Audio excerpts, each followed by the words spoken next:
नमो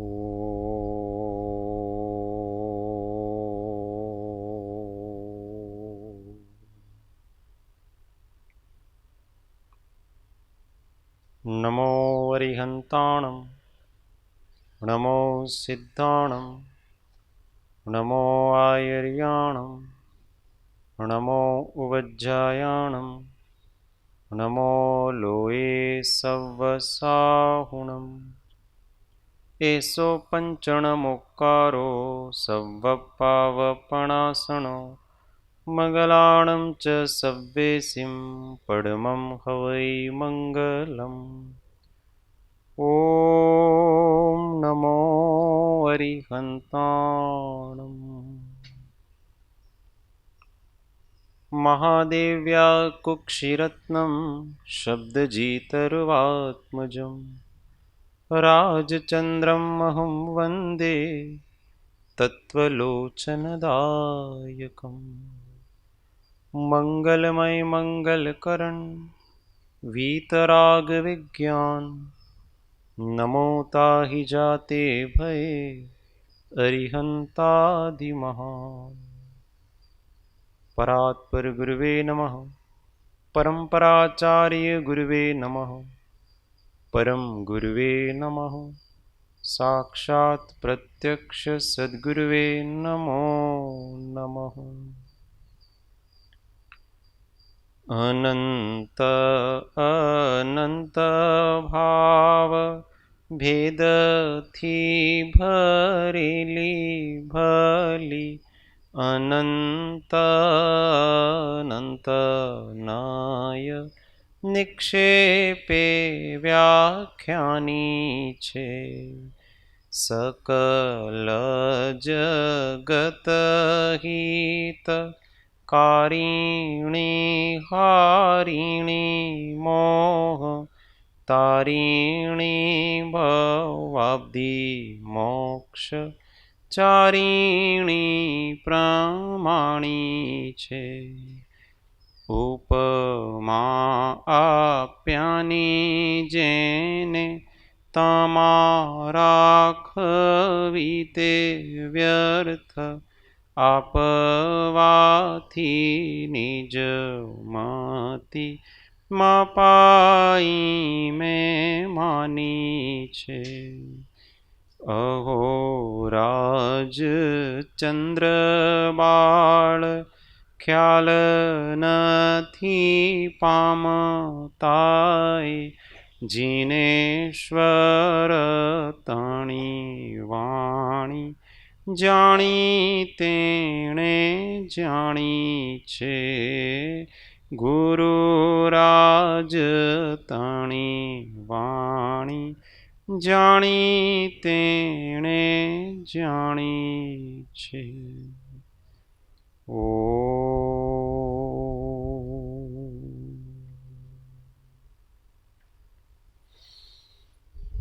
जय सद्गुरु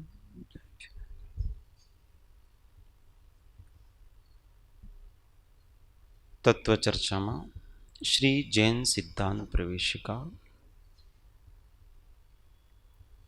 अध्याय 1 प्रश्न संख्या 94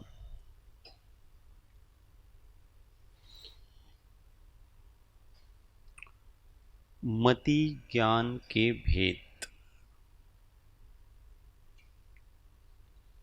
बराबर कितने भेद है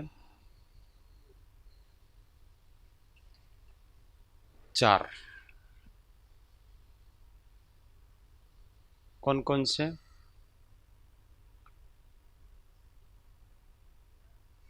अवग्रह ईहा अवाय धारणा अवग्रह किसे कहते हैं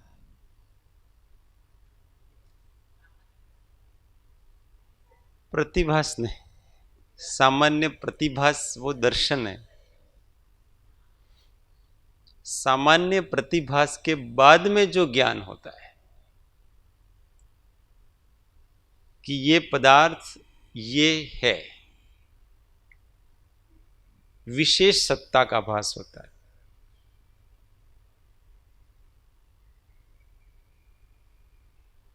कुछ है, ये दर्शन है।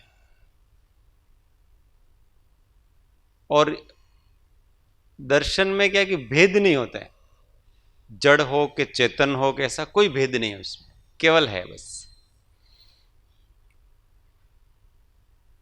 और ज्ञान में फिर ये है, अभी उसका विशेष निर्णय नहीं हुआ कि क्या है, परंतु ये है बस। जैसे कोई सामने से आ रहा है, अंधेरा है, तो ऐसा होना कि कोई मनुष्य आ रहा है। दर्शन में तो वहां मनुष्य है कि जड़ चेतन का कुछ नहीं है वहां, वो केवल है। और वो कोई मनुष्य आ रहा है, अब उस मनुष्य में भी विशेष निर्णय करने के लिए फिर ज्ञान आता है कि ये स्त्री है कि पुरुष है, ऐसा ज्ञान प्रवर्तित होता है।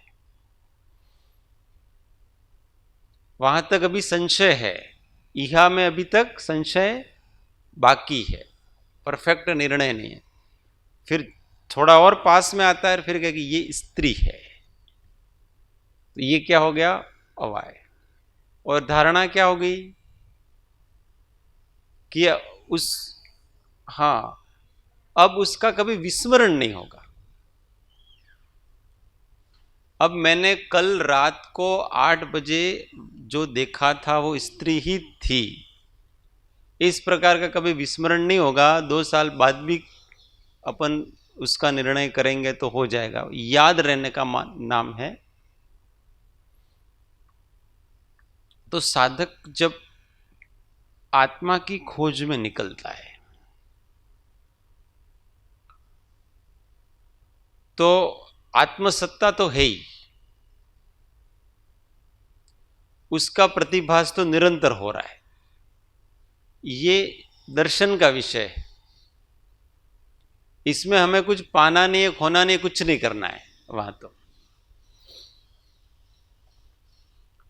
अब वहां ज्ञानोपयोग में हमें हमारा अस्तित्व आए तो हमारी अनुभूति का विषय बनता है। दर्शनोपयोग का कोई लेना देना नहीं है हमारी साधना से। तो आत्मा की खोज कैसे होती है, तो सबसे पहले तो शांति से बैठ करके बैठे,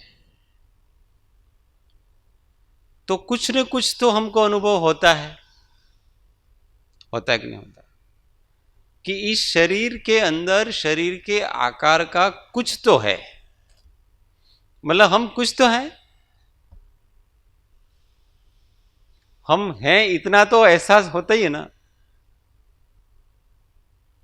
अब फिर थोड़ा आगे बढ़ता है, यह होती है कि मैं हूं, ये तो सही बात है, पर मैं कौन हूं अथवा मैं क्या हूं। मैं हूं ऐसा तो पक्का निर्णय है सबको, क्योंकि अपने अस्तित्व का नकार तो कोई कर ही नहीं सकता ना। अब थोड़ा आगे अपने स्वरूप का, अपने लक्षण का निश्चय करने के लिए वो आगे जाता है। तो मैं हूं ये तो हो गया अवग्रह, कुछ न कुछ तो अपन है ही। फिर मैं कौन हूं अथवा मैं क्या हूं, ऐसा निर्णय करने के लिए आगे ज्ञान जाता है। तो फिर साधक विचारता है कि जो जो दिखता है वो तो मैं हूं नहीं, क्योंकि जो जो दिखता है वो थोड़ी देर दिखता है ना, फिर नहीं दिखता है। और मैं तो रहता ही हूं, जब वो पदार्थ दिखता है उस समय भी मैं हूं, और जब वो पदार्थ नहीं दिखता उस समय भी मैं।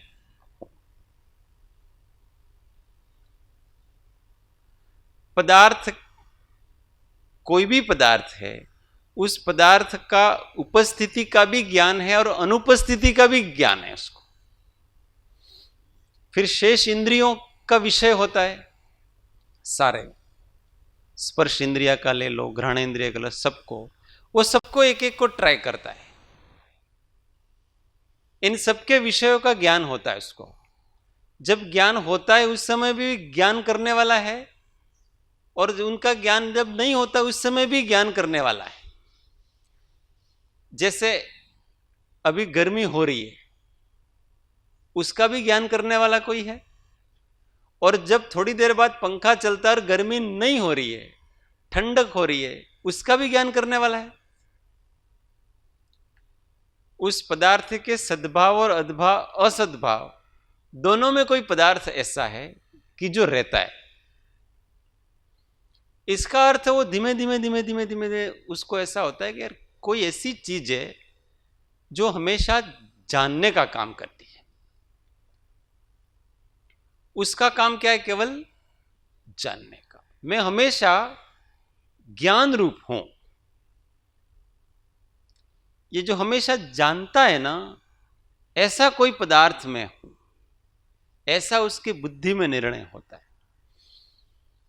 क्योंकि हर समय हम केवल जानते हैं और कुछ नहीं कर सकते, और जो कुछ करते हैं ना अपन, वो तो हमारा केवल और केवल अज्ञान है, केवल केवल हमारा भ्रम। वो सब एक्स्ट्रा कर रहे हैं, वो नहीं करेंगे तब भी हम रहेंगे। तो वो उसको ऐसा एहसास होता है कि मैं कुछ ज्ञान जैसा जानने वाला कोई पदार्थ हूं। पहले तो मैं हूं ऐसा निर्णय हुआ, फिर मैं जैसे ज्ञान रूप जो पदार्थ हूं ऐसा निर्णय। अब ऐसा निर्णय करने के लिए जाता है, और फिर उसको पक्का निर्णय हो जाता है कि जब मैं सोता हूं तब भी मैं ज्ञान रूप रहता हूं, क्योंकि स्वप्न का अनुभव किसको हुआ? मुझे हुआ। जब मैं निद्रा में हूं, जब स्वप्न नहीं आता है, उस समय जो निद्रा में जो अवस्था थी, जो दशा का अनुभव किया, उसको जागने के बाद अनुभव करने वाला मैं ही हूं। इस समय, इसका अर्थ यह कि निद्रा के समय भी मैं था, अभी जाग रहा हूं तब भी मैं हूं, आंखें बंद कर रहा हूं तब भी मैं हूं, आंखें खोल रहा हूं तब भी मैं हूं। मतलब मैं हर परिस्थिति को जानता, मैं 24 घंटे केवल ज्ञान रूप। उसको ऐसा पक्का निर्णय हो जाता है। परिणति किसी भी प्रकार की हो, चाहे क्रोध की हो अथवा क्षमा की हो, परंतु वहां जानने वाला कोई तत्व जरूर है, बस वो मैं हूं। ये क्या हो गया? अवाय। अब ये अनुभूति इतनी प्रगाढ़ है उसकी, वो ऐसा निर्णय करते करते करते करते करते करते करते करते फिर क्या होता है कि वो केवल ज्ञान रूप रहता है। फिर अब ज्यादा प्रतिक्रियाएं नहीं देता है, उदासीन हो जाता है।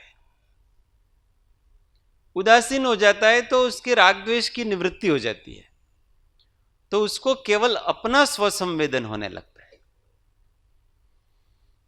जब तक थ्योरेटिकल बुद्धिपूर्वक का ऐसा अभ्यास था, फिर वो अभ्यास में क्या होता कि जब मैं केवल जानने वाला ही पदार्थ हूं, तो मैं क्यों प्रतिक्रिया करता हूं? केवल जानकर के ही क्यों नहीं रहता? तो फिर वो केवल जानता हुआ ही रहता है बस। तो उसको किसी संयोग में, वियोग में, मान में, अपमान में कोई हर्ष शोक आदि होता नहीं।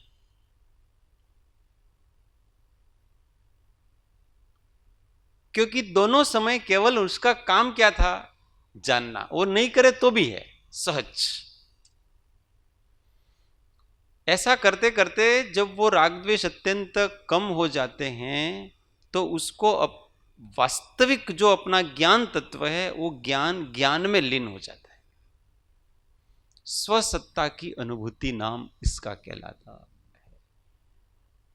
ये अनुभूति होती है जब प्रगाढ़ अनुभूति, इसके बाद उस अनुभूति का कभी विस्मरण नहीं होना, इसका नाम क्या है? धारणा। अब ये धारणा में आ गया उसका।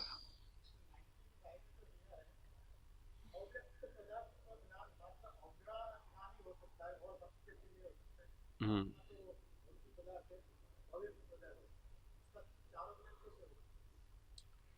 ये अवग्रह की बात चल रही है, अभी आगे आएगा। अवग्रह दो प्रकार का है, अर्थावग्रह और व्यंजनावग्रह। तो अव्यक्त का अर्थ ऐसा होता है जैसे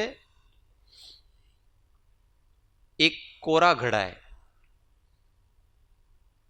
उस कोरे घड़े के ऊपर एक बूंद पानी डालो तो गीला होगा कि नहीं होगा? वो गीला होगा जरूर, परंतु वो गीलेपन का एहसास नहीं होगा। आपने पानी डाला तो थोड़ा गीला, क्योंकि पानी से गीला थोड़ा तो होगा ही, परंतु गीलेपन का एहसास नहीं होगा। फिर दूसरा बूंद डालो, फिर तीसरा बूंद डालो, फिर चौथा बूंद डालो, पांचवा बूंद डालो, फिर थोड़ा लगेगा कि हाँ ये गीलापन है।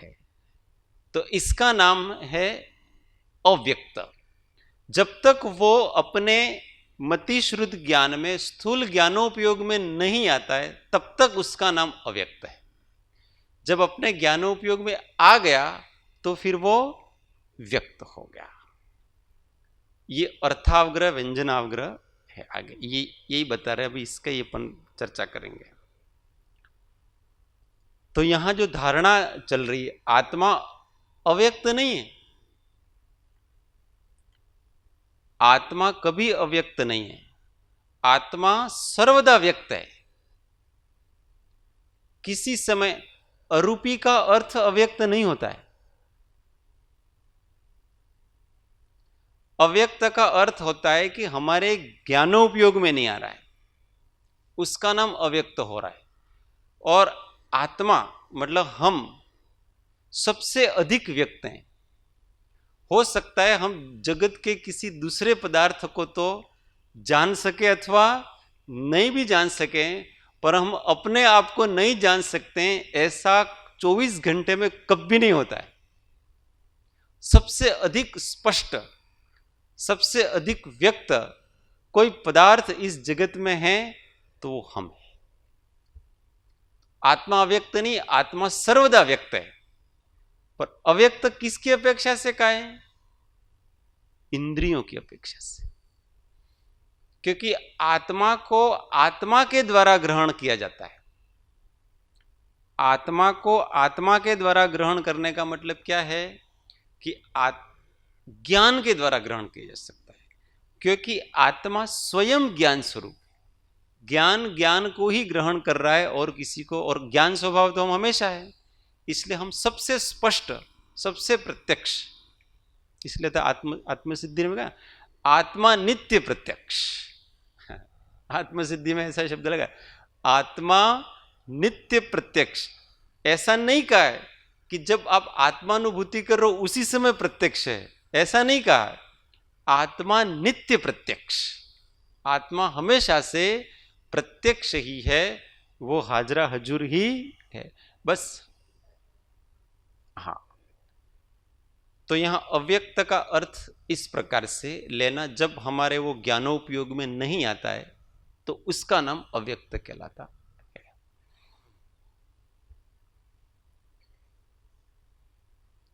94 प्रश्न संख्या, मति ज्ञान के विषयभूत पदार्थ के कितने भेद हैं? उत्तर दो, व्यक्त और अव्यक्त। अब उसको बताएंगे। व्यक्त अव्यक्त की परिभाषा बता दी। व्यक्त का अर्थ होता है अपने ज्ञानोपयोग में जो आता है वो व्यक्त, और अपने ज्ञानोपयोग में जो नहीं आ पा रहा है वो भी अव्यक्त है। 95, अवग्रह आदि ज्ञान दोनों ही प्रकार के पदार्थों में होते हैं या कैसे? अब अवग्रह आदि 4 प्रकार के ज्ञान हैं, वो दोनों पदार्थों में होते हैं, मतलब जो व्यक्त हैं और अव्यक्त पदार्थ दोनों में होते हैं कि किसी एक में होते हैं, इसका क्या है? तो कहते हैं व्यक्त पदार्थ के अवग्रह आदि चारों ही होते हैं, परंतु अव्यक्त पदार्थ का सिर्फ अवग्रह ही होता है। मतलब क्या हुआ, कुछ है ऐसा करके वो छूट जाता है। जैसे वो बूंद गिरी ना, तो जैसे कि अपन बैठे हैं और कोई अपने सिर के ऊपर कोई हल्की चीज की बरसात करता है, जैसे रुई की बरसात करता है अथवा कोई फूल की बरसात करता है, तो थोड़ा सा अपने को टच होता है और टच होकर के कुछ टच तो किया पर उसका कुछ विशेष एहसास नहीं है अपने को। फिर वो थोड़ा थोड़ा जोर से टच होते हैं ना, फिर पता पड़ता है। आप इसको ऐसे समझ सकते हैं कि कांटा, अपनी चमड़ी मोटी, किसी की मोटी हो, अब उसको थोड़ा पिन चुभोते हैं इसे, तो पहला थोड़ा सा ऐसा तो उसको ऐसा लगता है कुछ चुभा पर कोई कांटा था, पता नहीं, मतलब इतना एहसास कम है उसके, पर ऐसा तो है कि कुछ तो चुभा था बस, और वो चुभन भी स्पष्ट नहीं है उसकी। इसका नाम अव्यक्त कहलाता। और जब फिर थोड़ा सा जोर लगाएंगे ना, ये मेरे को कांटा चुभा है, इसका नाम व्यक्त हो जाता। तो आत्मा हमेशा अपने समय समय अनुभव में आता है, नहीं आता ऐसा नहीं है, परंतु क्या होता है कि हमारा उपयोग जो है वो दूसरी तरफ होता है, तो वो आकर के चला जाता है, हमको उसका एहसास नहीं होता है। उसको एहसास करने के लिए हमको उसमें दृढ़ होना पड़ता है। ये प्रयोग करने की वस्तु है।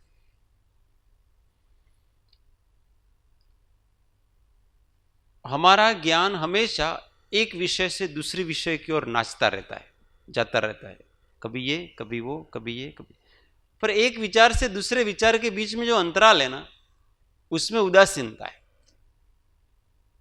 वो अगर हम पकड़ में आ जाए तो हमको अपना आत्मा पकड़ में आ जाए।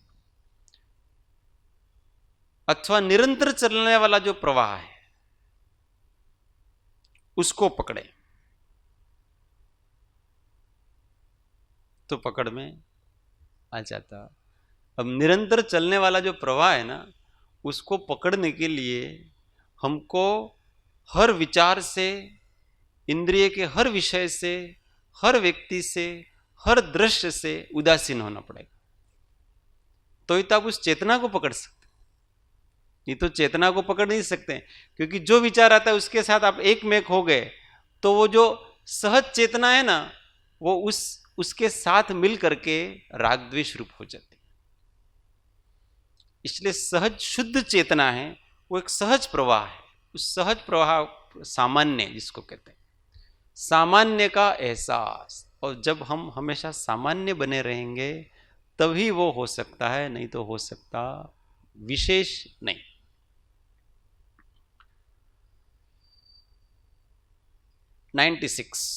अर्थावग्रह किसको कहते हैं? व्यक्त पदार्थ के अवग्रह को अर्थावग्रह कहते हैं। व्यक्त पदार्थ का मतलब यहां स्पष्ट समझना, स्पष्ट है, उसको अर्थावग्रह कहते हैं। जब इंद्रियों से स्पष्ट उसका संपर्क हो रहा है, तब जब पता चलता है, उसका नाम अर्थावग्रह कहलाता है। व्यंजनावग्रह किसको कहते हैं? तो अव्यक्त पदार्थ के अवग्रह को व्यंजनावग्रह कहते हैं। अव्यक्त पदार्थ में कुछ हुआ नहीं हुआ ऐसा, उसका नाम व्यंजनावग्रह कहते हैं।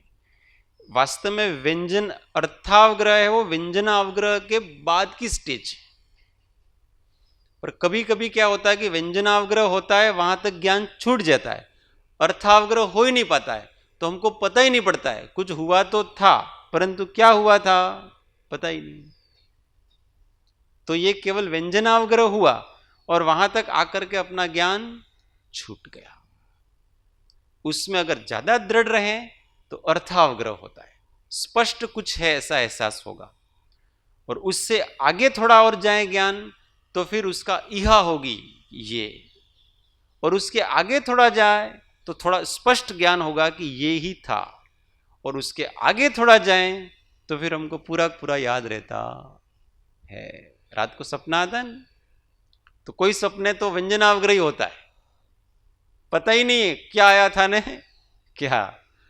कुछ ऐसे होते हैं कि इसका अर्थावग्रह होता है, क्या मेरे को कुछ सपना तो आया था, कुछ तो था।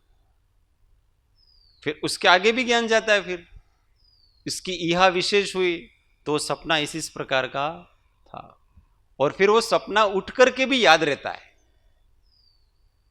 भूलते नहीं है अपन। तो वो क्या हो गया, धारणा में चला गया वो सपना।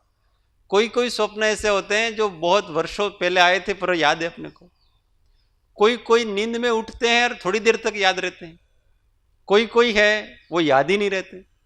इस प्रकार से ये ज्ञान का, तो ज्ञान कितना स्थिर है उसके ऊपर डिपेंड करता है। सब चीजें एकाग्रता पर डिपेंड है। हम किसी पदार्थ पर कितने एकाग्र हो पाते हैं उसके ऊपर डिपेंड है। और एकाग्रता रुचि के ऊपर डिपेंड है। जब तक बाहर के पदार्थों की रुचि है तब तक हमारी एकाग्रता कभी बन सकती, ज्ञान इधर का उधर जाता रहेगा। रुचि कब बनेगी हमारी, जब उस वस्तु का हमारे जीवन में अत्यंत महात्म्य हो।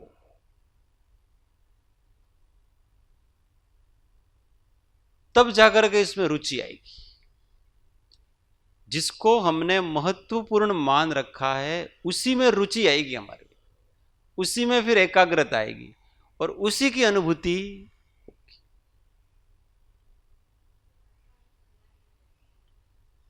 हाँ ना, यहां बात ये चल रही है कि किसी पदार्थ को धारणा तक कैसे ले जाएं। तो याद कब रहेगी, जब आपने उसको रुचि से किया है। रुचि से क्यों किया है, क्योंकि आपका उसके जीवन में महत्व था। जो महत्व है उसी को तो रुचि से करते। तो अगर हमको अपने आत्मा में, आत्मा का महत्व हो तो इसमें रुचि जगेगी, और रुचि जगेगी तो एकाग्रता आएगी। ये तो सीधी सट बात है। इसलिए सबसे पहले क्या करना पड़ता है हमको, सबसे पहले तो जीवन में यह तय करना पड़ता है कि हमारे लिए महत्वपूर्ण क्या है, मुख्य क्या है और गौण क्या है, यह करना पड़ेगा सबसे पहले।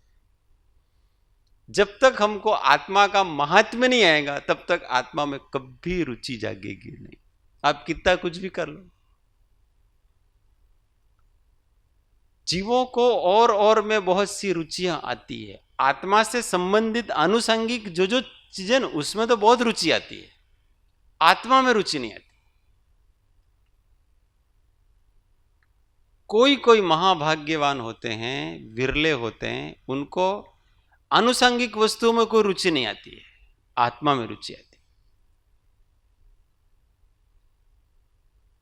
उनके जीवन में कोई महत्व नहीं है दूसरी चीज का, जरा भी। वो हो तो भी ठीक है, नहीं हो तो भी ठीक है, पर मुख्य वस्तु यह है कि मैं आत्मा हूं और मैं अनुभव स्वरूप हूं, ये सबको प्रत्यक्ष है। तो मैं ज्ञान स्वभावी हूं तो मैं हमेशा ज्ञान स्वभावी ही रहूं। बिना प्रयत्न के जो जानता है ऐसा मैं पदार्थ हूं।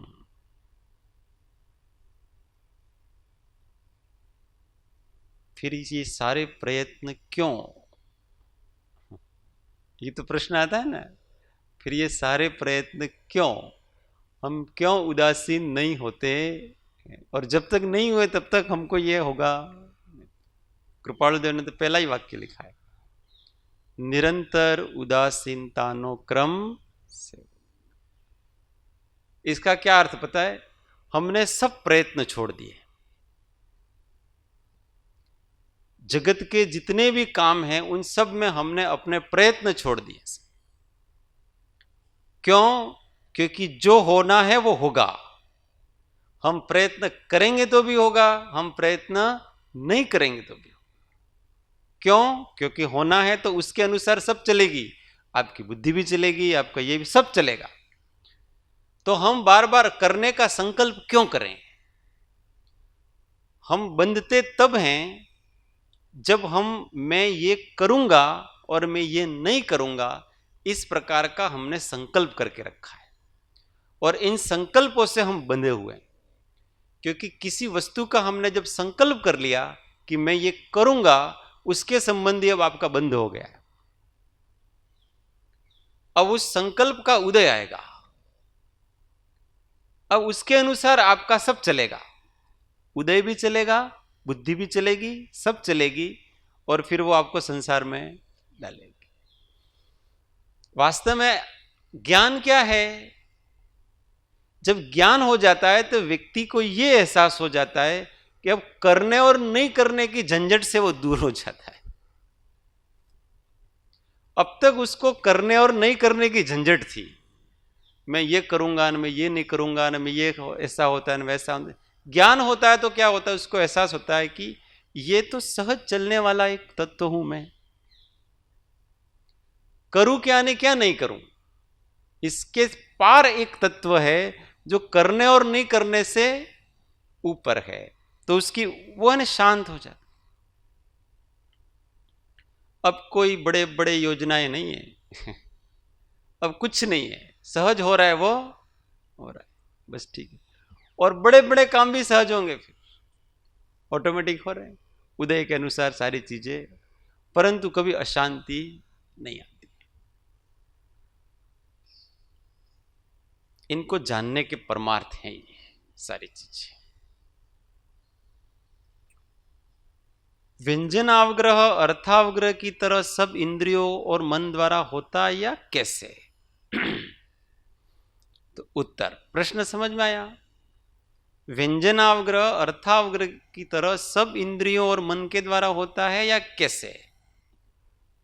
तो उत्तर, व्यंजनावग्रह चक्षु और मन के सिवाय बाकी की सब इंद्रियों से होता है। उसमें क्या होता है व्यंजनावग्रह में कि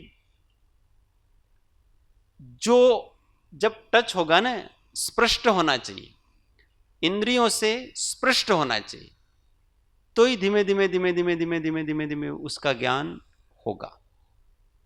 अब क्या होता है कि शेष चार इंद्रियों में पदार्थ होता है, उससे टच करता है, और आंख और मन में पदार्थ टच नहीं करता है। जैसे आंख को कोई विषय का ज्ञान करना है तो क्या करना पड़ेगा? वो पदार्थ आंख को टच नहीं कराना है, सामने है तो भी वो जान लेगा। मन के द्वारा किसी पदार्थ को याद करना है तो उसको मन को टच नहीं कराना है। मन अपने आप में कोई भौतिक वस्तु ही नहीं, दूर से कोई वस्तु हो तो भी वो मन में कर सकता है।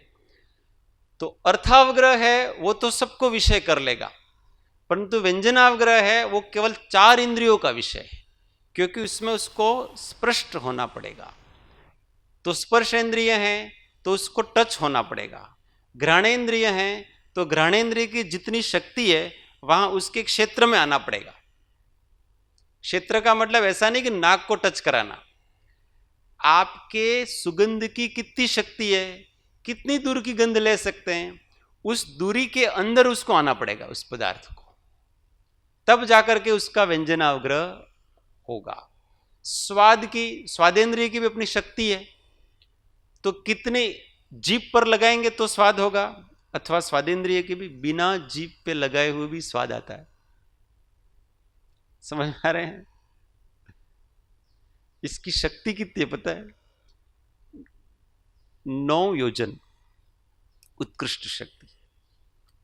इस स्वादेंद्रिय की उत्कृष्ट शक्ति कितनी है? 9 योजन के पदार्थ को ये स्वादेंद्रिय ग्रहण करती है। मतलब आपके यहां जीभ यहां है और 9 योजन दूर कोई खट्टा मीठा वगैरह रस है वो पड़ा हुआ है, तो वो 9 मीटर पड़ा, 9 योजन वो रस पड़ा है, तो आपकी स्वादेंद्रिय उसको ग्रहण करेगी। तो इसका अर्थ ये नहीं कि टच नहीं हो रहा है उसको, इसकी शक्ति इतनी है।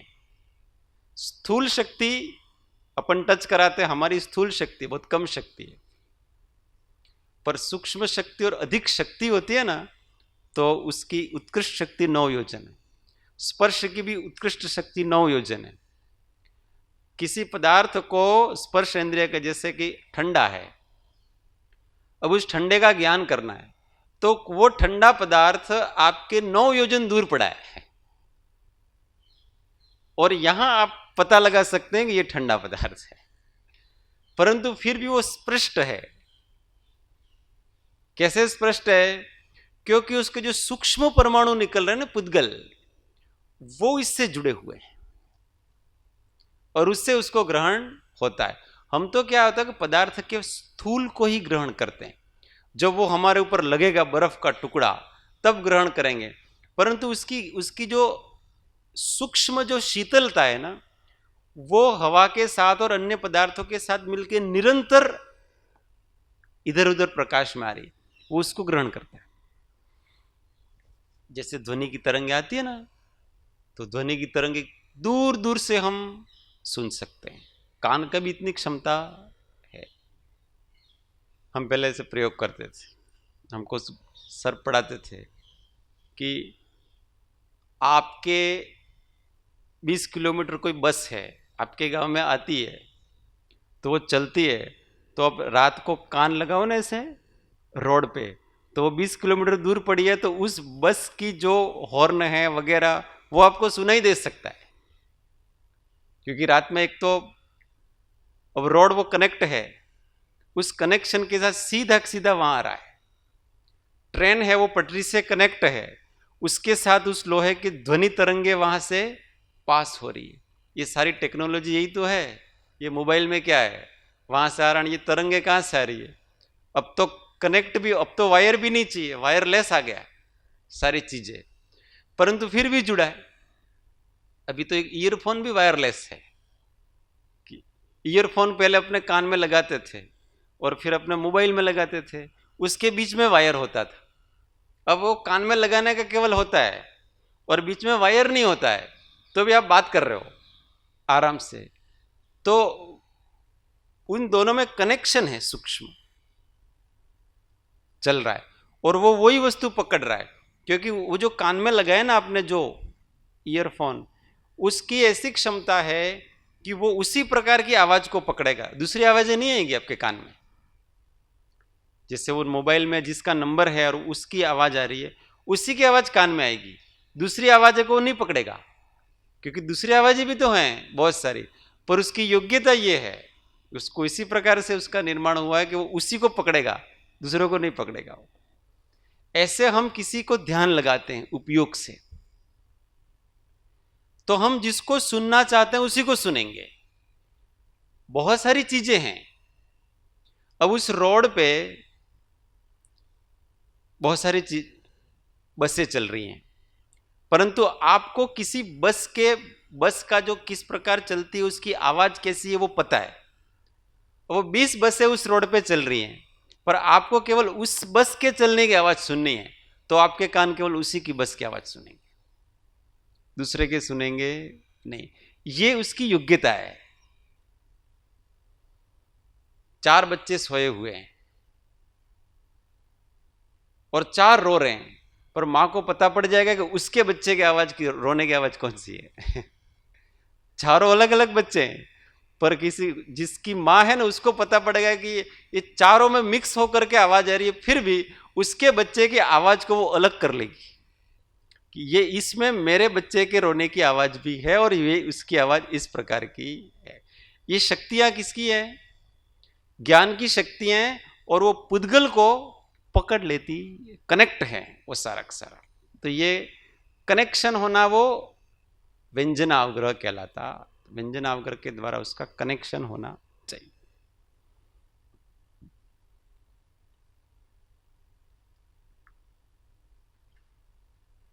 इसका अर्थ ये है, परमार्थ ये है कि हमारे दिमाग में कितने भी विचार आए, कितने भी पदार्थ आए, परंतु अगर हमारा दृढ़ इच्छा शक्ति केवल अपने आत्मा को पकड़ने की है तो दूसरे पदार्थों का ज्ञान नहीं होगा। बस समझ में आ रही? ये सब समझने का अर्थ ये है, क्योंकि हमारा उपयोग केवल उस पर लगा है, हमको उसी में रुचि है, दूसरे में कोई रुचि नहीं। ज्ञान में आना तो आओ, अनुभूति उन पदार्थों की नहीं होगी आपको। केवली भगवान को सब ज्ञान में है, अनुभूति किसकी है? आत्मा की, क्योंकि निष्ठा वहां है, रुचि वहां है। इसलिए किसी को देखते हुए हम आत्मा का अनुभव नहीं कर सकते, ऐसा बिल्कुल नहीं है। किसी चीज को सुनते हुए आत्मा का अनुभव नहीं कर सकते, ऐसा बिल्कुल नहीं है। मुख्य वस्तु यह है कि आपको किसमें इंटरेस्ट है, किसमें रुचि है। जिसमें रुचि होगी, बहुत पदार्थों में से केवल वहीं पर ज्ञान जाएगा, और वो पदार्थ होते हुए भी आपको उनका अनुभव नहीं होगा। घंटी बज रही है, जो व्यक्ति ध्यान में लीन हो गया, घंटी बज रही है, ऊपर से तेज हवा भी आ रही है, मतलब उसको ठंड भी लग रही है, और भी अच्छी अच्छी गंध भी आ रही है, सब कुछ उसकी इंद्रियां ग्रहण कर रही हैं, परंतु उसका चित्त उसमें से एक में भी नहीं है। उसका चित्त केवल किस में लगा हुआ है? अपने सहज ज्ञान स्वभाव में लगा हुआ है। उन पदार्थों का उनको बिल्कुल ज्ञान नहीं होगा। ग्रहण होते हुए भी ज्ञान नहीं होना, अनुभव नहीं होना, यह हम कर सकते हैं, क्योंकि ग्रहण की योग्यता तो इंद्रियों की है ना। अब आप कान को ऐसा नहीं कह सकते कि घंटी बज रही है तो वो कानों में नहीं पड़े। आपकी क्षयोपशमिक शक्ति है उस घंटी को सुनने की, तो आप सुनोगे, निश्चित रूप से सुनोगे, परंतु वो घंटी अपने कानों में पड़ रही है उस समय भी अगर हमारी रुचि हमारी चेतना में है तो वो घंटी हमारे ज्ञान में, आवाज हमारे ज्ञान में नहीं आएगी, अनुभूति में नहीं आएगी। यही है जिन चरण चितलाए, और कुछ नहीं है। इतनी सरल वस्तु है ये सारी चीजें। हम क्या है कि जबरन पदार्थों को रोकने का प्रयत्न करते हैं कि ये सुनाई नहीं देना चाहिए, ये नहीं होना चाहिए, वो नहीं होना चाहिए। ऐसा नहीं, रुचि अंदर लगाओ, ये तो इनका तो ज्ञान होगा ही नहीं, अपने आप नहीं होगा। पदार्थ सामने आए पर जिनमें रुचि है वही तो, उसी की तरफ तो हम झुकेंगे, नहीं तो किसकी तरफ झुकेंगे? अपने मतलब का काम, अपना मतलब व्यक्ति हमेशा साध लेता है, तो अपने मतलब केवल अपने से रखें बस। ये दृढ़ता बनानी पड़ती है।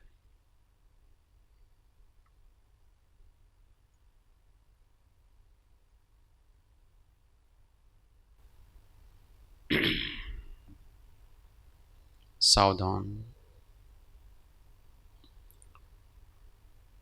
कमर सीधी, गर्दन सीधी,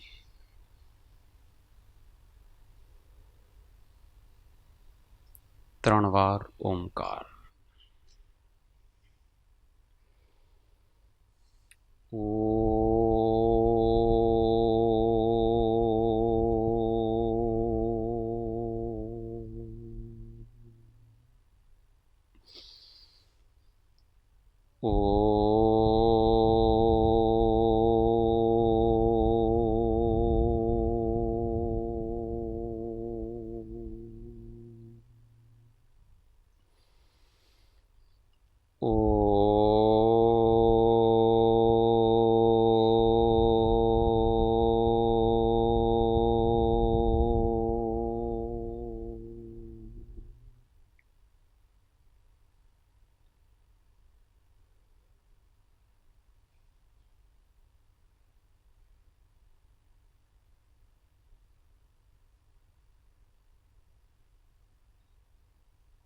अपने आप को विषय करना।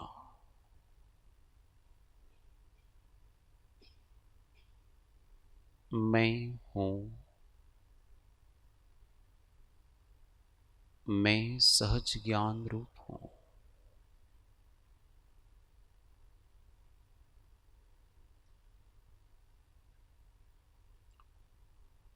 इंद्रियों को अपना अपना काम करने देना,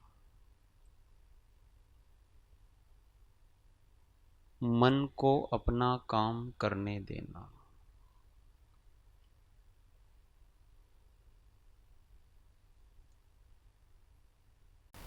अपना काम केवल शांत निराकुल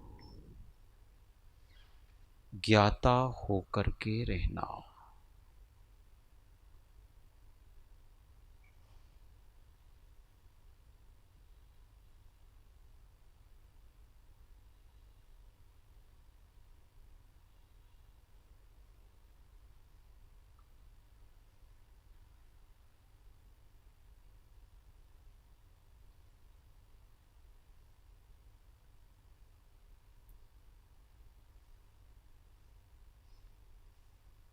बाहर की सब गतिविधियों से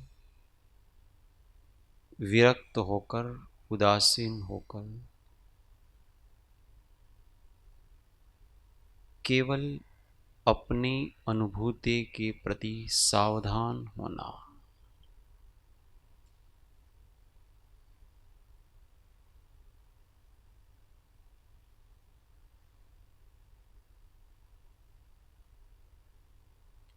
निरंतर चलने वाली चेतना पर अपने उपयोग को लगाना। कोई तनाव नहीं, सहज शांत दशा।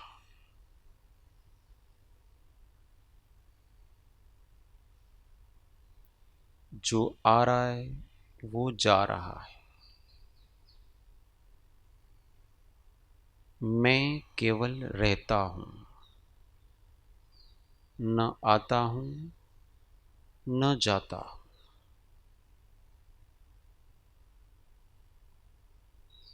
आना जाना मेरा काम नहीं है, रहना मेरा काम है।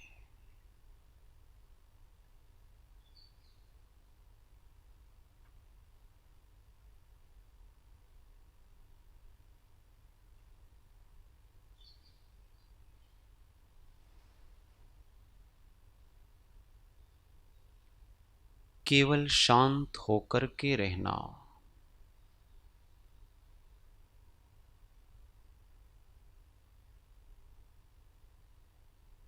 बिना प्रयास के रहना। सावधान, लंबी गहरी श्वास, ओंकार। ओ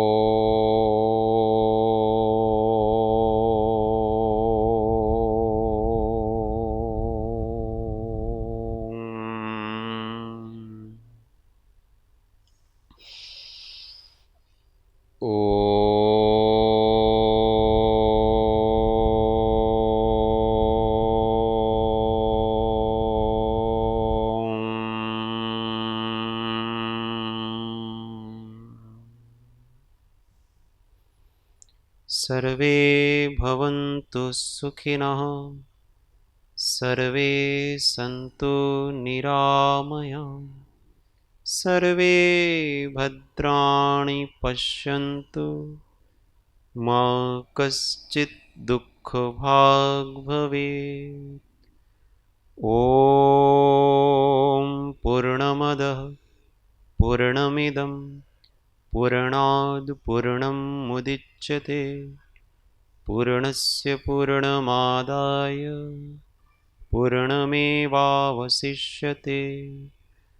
ॐ शान्तिः शान्तिः शान्तिः।